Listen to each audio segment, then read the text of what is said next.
Smart people ruin their lives faster than fools. Have you ever noticed something strange? Some of the most intelligent people you know, degrees, titles, sharp opinions, still repeat the same mistakes again and again. They don't fail because they don't know. They fail because pressure hijacks their thinking. And I'm not saying this as a theory.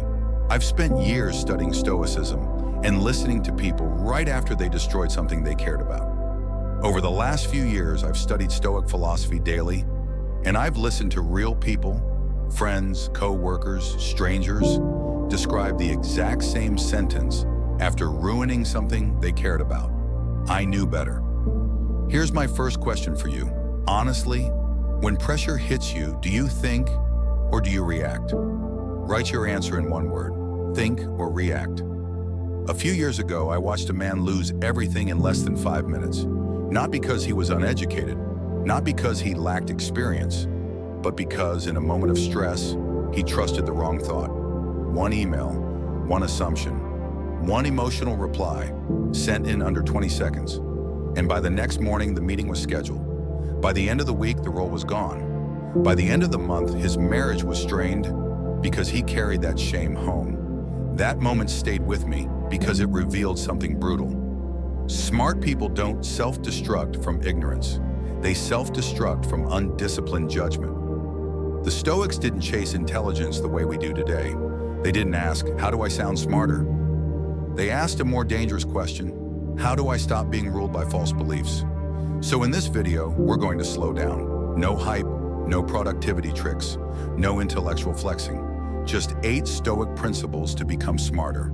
Not louder, not faster, but harder to break. Stay until principle 6, because that's where most people realize something uncomfortable. They're not thinking, they're being steered. Let's begin. Number 1, intelligence is not information. Why smart people still make foolish decisions. Let me tell you something the Stoics understood long before the internet. Information doesn't make you intelligent. Sometimes it makes you more confident in the wrong conclusion. If you doubt that, look at modern life. We have unlimited information. And still, people destroy relationships over misunderstandings, lose opportunities to one emotional message, and defend beliefs they've never tested. Here's what I've noticed. Personally, the smartest people in the room are often the fastest to explain and the slowest to pause. Because knowing facts is not the same as knowing how to judge. Think of a real situation. A professional receives a short, cold email. No insults, no threats, just a tone that feels dismissive. And in less than a second, a story appears. They don't respect me. They're undermining me. I need to respond now. Emotion takes the wheel. A reply gets sent. Trust erodes. Later, they reread the email, calm, and realize the most painful truth. Nothing in it actually said what they believed it said.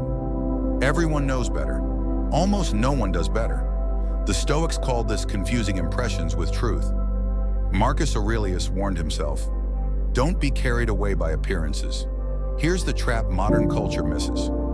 Highly educated people often don't lack intelligence. They lack discipline and judgment.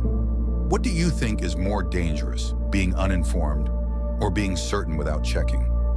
Comment uninformed or certain. Small Stoic lesson. Intelligence begins the moment you stop asking, what do I think? And start asking, should I trust this thought? And that leads to a deeper question. If intelligence isn't information, what exactly are we failing to notice inside our own minds? Number 2, know thyself, the Stoic meaning of self-knowledge, not modern introspection. When people hear know thyself, they imagine modern introspection, endless feelings, endless analysis. That's not what the Stoics meant. For the Stoics, self-knowledge meant something sharper, seeing the exact moment your mind says yes to a thought. I'll be honest, this one embarrassed me when I first noticed it. I used to think I was calm, but what I really was someone who reacted quietly and justified it beautifully. The Stoics called the command center of the mind the hegemonikon. Impressions arrive, judgments form, actions begin. And here's the part most people miss. You are not your impressions. You are the one who decides whether to trust them. Example, simple and brutal. You walk into a room, a conversation stops, a thought appears. They were talking about me. No proof, no confirmation, but your body already tightens because you've already agreed with it. Modern culture teaches, I am anxious, I am angry. The Stoics taught, no, you are experiencing anxiety. You are entertaining a belief, and beliefs can be examined. What's your most common automatic story? People don't respect me? I'm falling behind? I always mess it up. Comment your automatic story in 7 words or less. Once you can see the moment of assent, you regain choice. And with choice comes freedom. But here's the uncomfortable question. If we're constantly agreeing with thoughts without noticing, how many of our mistakes are actually errors of belief? Number 3, the Stoic model of error. Why you believe false things without knowing it. Most people think mistakes begin with actions. The Stoics said, mistakes begin earlier, in the moment you quietly accept a thought as true. Sequence, impression, judgment, emotion, action. Meaning, you don't act because you feel. You feel because you believe something first. Let's slow it down. In a meeting, you share an idea. Silence. In that silence, your mind whispers. They think it's stupid. No evidence. Just a meaning you attached. Then emotion arrives. Shame, anger, withdrawal. By the time you feel it, the belief is already installed. Epictetus said impressions aren't the problem. We can't stop them. The problem is when we treat them like facts. Here's the uncomfortable twist. The smarter you are, the more dangerous this becomes. Because smart people don't just have beliefs. They can defend them. They don't question. They justify. What belief cost you the most? A relationship? A job? Your confidence? Comment, it cost me. Now, if this is true, then intelligence is trainable. Not by more information, but by training the interruption. If this is uncomfortable, good. That means it's working. So how did the Stoics train that interruption? Number 4, philosophy as mental training. How the Stoics actually train intelligence. Most people misunderstand Stoicism. They imagine philosophers thinking pretty thoughts. The Stoics treated philosophy like training, like the gym, except the muscle is judgment. Epictetus warned students, don't rush into big ideas without preparing the mind, because knowing the theory of strength doesn't help you when the weight is suddenly heavy. 3 practices, practical and repeatable. 1. Premeditatio malorum, premeditation of difficulties, not pessimism, preparation. They imagine being misunderstood, rejected, interrupted, so surprise wouldn't collapse judgment. 2. The view from above. Zoom out until ego shrinks and reason returns. 3. Daily self-audit. Not guilt, game footage. Where did I react too fast?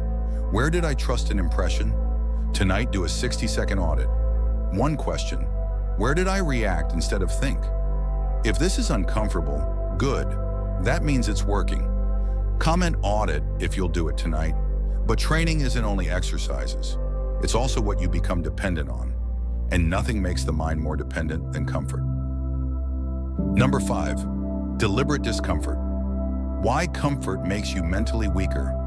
Modern life sells a quiet lie. Comfort makes you better. The Stoics noticed the opposite. Comfort trains dependence, and dependence makes you fragile under pressure. Now here's the wake-up moment. Listen closely. If you can't tolerate discomfort, you can't tolerate reality. Because reality includes delay, rejection, misunderstanding, and loss. And the more comfort becomes a requirement, the more every disruption feels like danger. And the mind stops thinking. Epictetus taught voluntary discomfort, not as suffering, but as freedom training. Cold, hunger, inconvenience, being disliked. None of these destroy you, but avoiding them at all costs destroys something else. Your ability to stay clear when life refuses to be convenient. Here's a modern example. You post something online. No reaction, then criticism. You feel the urge to defend, explain, delete, prove. Most people obey instantly. Stoic discomfort is staying present in that urge and not surrendering. If I took away approval for 30 days, would your mind get stronger or would it collapse? Comment, stronger or collapse. But the deepest discomfort isn't physical, it's intellectual. Being corrected, admitting, I don't know, letting a false belief die. That bruises the ego, but it sharpens the mind. Now, here's the next problem. Even a trained mind can be dulled by a loud environment. So how do you protect reason in a world built to provoke you? Number 6, sharpening reason. How to think clearly in an age of noise. The Stoics believe reason is our greatest tool, but a tool can be sharpened or dulled. And modern life is very good at dulling it. Opinions arrive faster than facts. Outrage spreads faster than understanding. Certainty is rewarded more than curiosity. So the mind adapts. Shortcuts, reactions, tribal thinking. Not because you're stupid, because you're overstimulated. Here's the shock most people don't want to admit. If you can predict what you'll be angry about tomorrow, you're not thinking, you're being programmed. The Stoics trained one thing above all, assent, choosing what you agree with. A headline triggers anger. Before you read the article, you know what it means. That's not intelligence. That's reflex. Counterintuitive Stoic practice. Read opposing views, not to argue, but to test clarity. If your belief collapses under scrutiny, it wasn't knowledge, it was attachment. Do you think reading opposing views makes you wiser or just angrier? Comment, wiser or angrier. Clear thinking isn't having fewer thoughts. It's being selective with which ones you trust. But clarity wasn't the final goal. The Stoics believed reason had a purpose, to guide how you live and treat others. That brings us to living according to nature. Number 7, living according to nature.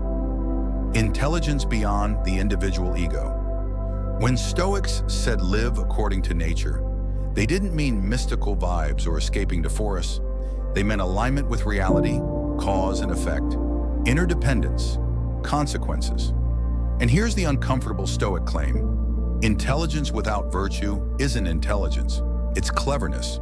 The ability to manipulate, persuade, win. But winning at the expense of integrity does something predictable over time. It rots trust, creates paranoia, and makes the mind unstable. Not as moral preaching, as psychological consequence. A person who cuts corners must remember the lie. A person who manipulates must control the room. A person who betrays values must defend the betrayal. That's mental tax. That's not smart. That's expensive. Quiet example. You're right in an argument. You could win, but you sense the cost, so you stop. Not weakness. Long-term intelligence. What do you value more? Being right or being at peace? Comment right or peace. Now we arrive at the final piece. What were the Stoics actually aiming for when they said be wiser? Number 8, the goal of becoming smarter. What Stoics were actually aiming for. After everything we've covered, the question remains, if intelligence isn't information and it isn't winning arguments, what is it? The Stoics weren't chasing brilliance. They were chasing stability, the ability to stay steady when life shifts, to think clearly when emotions rise, to act in line with your values when it's inconvenient. Because in the moments that define your life, you don't rise to your knowledge. You fall to your level of clarity. So here's the direction. No fluff. Stoic intelligence is the pause before the reply, the refusal to trust the first story, the ability to sit inside discomfort without obeying it, the discipline to test beliefs, and the courage to live with integrity even when no one claps. This isn't perfection, it's alignment. And here's the promise. If you train your mind this way, life doesn't get easier, but you become harder to break. What was the moment you reacted instead of thinking and paid for it? Comment the moment. Keep it anonymous if needed.